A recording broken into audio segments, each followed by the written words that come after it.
கத்திரிக்காய் கொஸ்து pepper water இன்றைய special.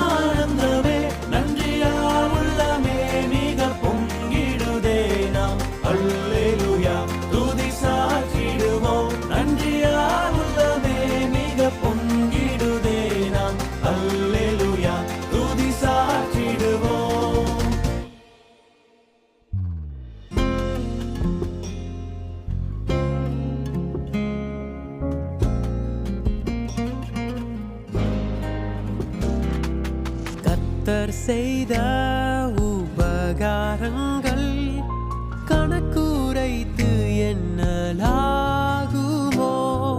ரட்சிப்பின் பாத்திரம் கையில் ஏந்தி ரட்சகரை தொழுகிறோம்.